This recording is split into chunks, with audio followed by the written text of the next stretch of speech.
Two men are still on the loose tonight after escaping from a maximum security prison in Portage this morning. Officials have been searching for the inmates since then. Adam Duxter joins us now with the latest on where that investigation stands tonight. Adam? Well, Eric, shortly before the show started, I got off the phone with dispatchers in Columbia County who told me that those two men, James Newman and Thomas Deering, were still missing, and police had left the scene where they're searching earlier today. 37 and 46-year-old are believed to have climbed two security fences at Columbia Correctional Institution this morning, while both have escaped convictions for fleeing facilities in the past. Columbia County Sheriff Roger Brander says this is the first time, the escape from the max security prison is the first time he can remember in 30 years working in the area. They've got experience with escape. They got some very serious charges that they're in prison for.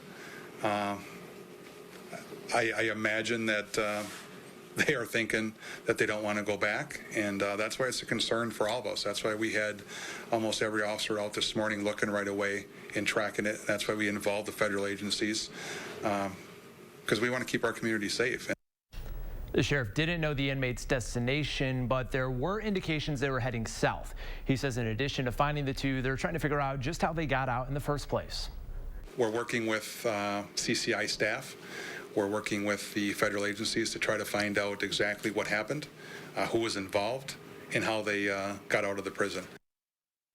Authorities say the Columbia Correctional Institution is cooperating fully with the investigation. And earlier today, the sheriff's office had told those living in the vicinity of the search to shelter in place at home. And again, those two men still on the run, and we'll continue to follow this story overnight. We'll have the latest updates tomorrow on News 3 Now this morning.